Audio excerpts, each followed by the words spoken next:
fantastic pop-up podcast room in Bishop Stortford. This is our first episode, so very excited. My name is Michelle from SFB Consulting. We're a human resources consultancy company. And I'm Ola from Tees Law, and I specialise in employment law. So, so many employment law updates coming up. There are. It's we're seeing a massive employment law reform, basically, from now till 2027, I believe.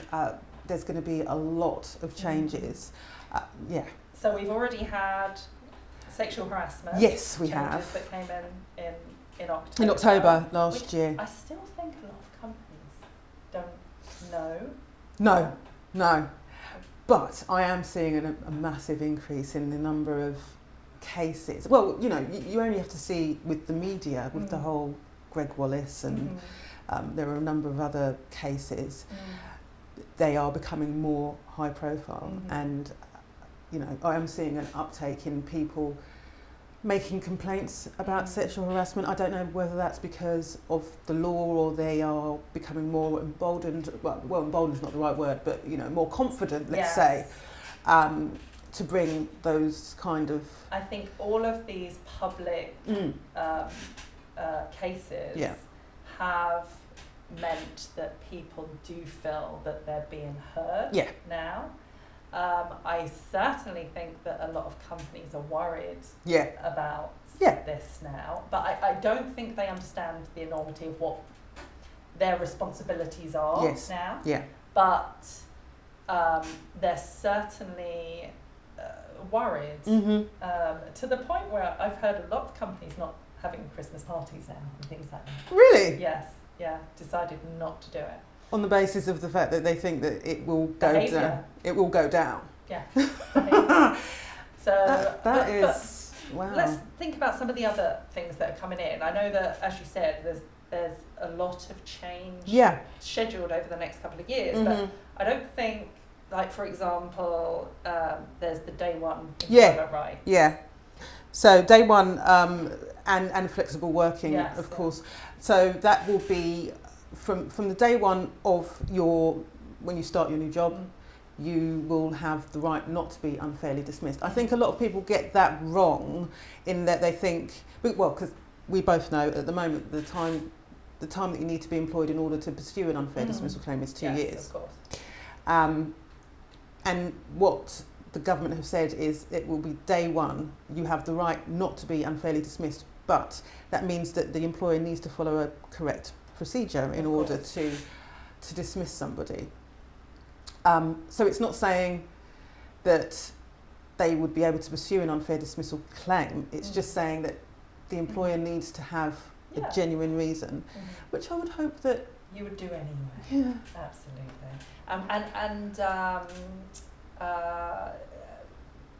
Presumably probation. Yes. We're gonna. Yeah. Well, that's going to have more of an impact on. Well, at the moment, it's not a statutory provision, is it? No. Probation. You can have it. You can have it. You don't have to have it. But if you have a decent probation system in place, then you can monitor people's performance or their conduct or whatever else, and if they're suitable for the job. And let's not forget, it is a two-way process. Of course. The employee can decide, not really. For me. Yeah. Exactly. Yeah. Not down with it. And in terms of flexible working, what changes are we going to see? Well, you don't have to have that 26-week period to qualify anymore. You have it from day one. Yeah. But the business has the right to deny the request if it's not suitable, if there aren't any business reasons. I think often with flexible working, and we certainly hear it a lot, where I don't want to let them work flexibly because that's going to set a precedent. And what they don't understand is that's not the case. No, it's really on a first come, first served basis. Yeah, you and have also to look at the business. Absolutely right. Yeah, it has to be right for the business, and you don't. If it's not right for the business, then you don't have to. And you've got the business reasons to deny it. Then let's just don't do it. And also sometimes the reasons for denying it you know, it's based on it's a personal thing rather than a business business thing. So it's more of an annoyance than exactly. Yeah, you can get, you know, there's biases and everything, and with some of the cases that I see, you do get, I just don't want to do it because that person's really annoying. Yeah. It's not really the reason not to give it to them. Not a good reason. No, not at all. But, you know, if you've got a genuine business reason that you're not going to... And there's a list of genuine reasons. There are a list of, yes, that's right. It's not difficult. No, it's really not. But just make sure you do, you know, do your homework. It's not just a blanket no. Apply it to the... And also, I think companies don't realise that there's a time scale, you know, from start to finish. Yeah, there is. Including appeal, then this all has to be done and dusted. It has to be done within that time period, and if it does, and if you don't, then that individual can make a complaint or raise a grievance or whatever, or take it even to the employment tribunal if they wanted to. So it's important to review whatever flexible working policy you have in place so that it complies with the current law. And again, with everything, it's about education, isn't it? Making sure that your managers understand the policies that you have in place. I mean, there's so many policies, things that they have to understand, but it's really important that they keep on top of that. Oh, of course, and it's not about just having them. You know, you need to live those policies. There's no point in having, you know, just playing it lip service. Yeah, I've got that in place because just this. That ticks that box. Exactly. Yeah, don't do that. Yeah. Make sure that you know it inside out. Apply your business to what you actually have in place, because you know, there's nothing worse than an employee come up to you and saying, I want to work flexibly. No, you can't. Hey, but we've got a flexible working policy. Oh yeah, that old thing, you know. I don't even know what it is. No, don't. Yeah, exactly. So there's no point taking in up that. dust on the bookshelf. That's it. That's it. What else can we expect to see? There is going to be a ban on NDAs, so non-disclosure agreements for cases of sexual harassment. Again, it brings in all of the changes in sexual harassment law. Yeah. I think that one's going to be really tricky, because I'm not saying that employers should have, restrictions on people to disclose whether they have been, sexually harassed, but there's also, in settlement agreements, for example. A key term of a settlement agreement is confidentiality. And often employees will leave if they feel that they've been harassed or whatever, How will that work in practice, really? I'm not sure. I mean, and it remains to be seen. Yeah, exactly. When is there a time scale? I think that's 2027, I think. I'm not sure, don't hold me to that. but yeah, it's not now. But it will, and when it comes in, I think it will make a massive splash. I think people will be really, really scared about what that means for them and their businesses. It won't apply to NDAs across the board, so they will still be enforceable. It's just in relation to that sexual harassment or discrimination cases.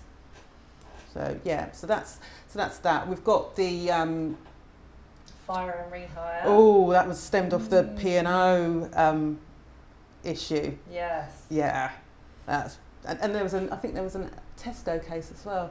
So yeah, I think it's again, I'm not sure that really is going to make a massive impact. I'm not sure of it yet, because essentially it's, you at the moment what you do is you consult with your employees if you want to make changes to the employment contract. If they don't agree, so long as the business case is strong enough, that's it. Then you fire and rehire. Yeah, so I think it's just that, and it's not making it so that, you know, as long as you've got the business case and you've got everything documented, you've got a paper trail. And then you have to notify ACAS. Yeah. It's the extra step in between, so they can let you know if it's okay or not. Yeah, exactly. Which invariably it probably won't be. Well, I mean, going off subject slightly here, I'm worried about how ACAS are going to deal with this, because at the moment I'm seeing a lot of delay. Right. It's going to add more delay. Yeah, I mean, you know, I think they're going to need to employ a lot more people, because I'm applying for ACAS early conciliation with my tribunal cases, and then getting... What's the time scale on that? Well, we should be allocated a conciliator within a couple of days, but I'm getting it like the week of the early conciliation is expiring, and then I'll get an early conciliation certificate 2 days after. How about, sorry, we're going off again. Tribunal times, so to get from application to whether it be... I think we're still seeing a massive backlog from COVID times, unfortunately. Really? Yeah. Whereas before, for simple cases, so an unlawful deductions case, we would see it listed within 6 to 12 months. We're seeing 12 to 18. Right, yeah. And also the time that the hearings are listed for are increasing. Right. Because invariably you'll get a judge that wants to have a reading day on the first day, so that will be reading all of the documents. So you'll go to the tribunal in the morning, the judge will say with the panel, yep, this is what we're going to do, these are the steps we're going to take, go away, we're going to read, come back tomorrow at 2 o'clock. Yeah. And so that will take a lot of time. But yeah, the tribunal cases are increasing. And they're only going to increase more now with the new law coming in as it And again, I guess through. that's steadily started to increase from, you know, Already. when they abolished the fees. That's it. Things. That's it. Yeah, that's it. Well, no, and it swings and roundabouts as to whether fees were good or not. But you know, they said it restricted access to justice, and I did see that. But there was a reason they put them in, and I think I don't know whether they're going to redo it or not. I'm not sure. So having taken us slightly off piste, trying to bring us back in again. Yeah. So the bereavement. Oh, the parental. Yes. Yeah, I think. I think that's a welcome addition. That's come in this year. And then, of course, there's the bereavement, right? Yes, of course, and there's also the miscarriage pay that you get. So it's basically the same as maternity, and you know, I think that's a welcome addition. You know, not least because from personal experience, if I may, you know, I had a miscarriage, a very early miscarriage, about 13 years ago. I went on to have my son afterwards, so that was great. But there was a stigma attached to it because you know you don't have the full pregnancy. I mean, thankfully for me it was very early stages, but you know there are some people that are expected to get on. You know, and it's just you don't really feel that way. No, you don't want to do that. No. So I think that's really and it's really so common. I had the same. Did you? Yeah. So I had 2 miscarriages, and you know, everyone just kind of get on with it. Carry on. Yeah. And also, you don't really want to talk about it, do you? No, so, no. But I think it's definitely a very welcome. Yeah, because you go through a range of emotions at the time, and working isn't necessarily the first thing you want to do. Yeah. It wasn't for me. No, I agree. So it's I think that's great. I think it's great, and the parental bereavement one as well. You know, goes without saying, you should be allowed that time off, and you should be paid for it. You know, it's not rocket science. And then, of course, we have the redundancy changes. Yeah, we're seeing a lot of redundancies at the moment, unfortunately, and I think that's a symptom of potentially the national insurance contributions hike. Absolutely. And businesses not really knowing what's going on. I mean, obviously there are different things in the economy that are, you know, and the world at the moment that are affecting businesses. But redundancy is definitely something we're seeing an increase in at the moment, and getting the process right is so important, particularly if you're dealing with large numbers of people, because, you know, not only is there the legal element, there's also the human element. Exactly. And, you know, some of these people have been working for these companies for a long time. And of course you're thinking about those who are at risk, but not only that, those who are left behind. Yes, survivor's guilt. Yes, exactly. Yeah. And how you deal with the process says a lot. It does, as a business. And, you know, in this day and age, there's little things that matter more than anything else. I agree. So, yeah, it's just about getting that process right and making sure you check in with your employees, making sure they're okay. And making sure you have good advice. Yes, that is the most important thing. Of course. So, we have a webinar. We do. On the 23rd of September. That's correct. And yes. we're going to go into a lot more detail about all of these changes. Yeah, we will do. So you can sign up on LinkedIn on either of our profiles, I believe. Yeah, come along. It's a free webinar. It's free, which is... And we'll be there. What more would you like?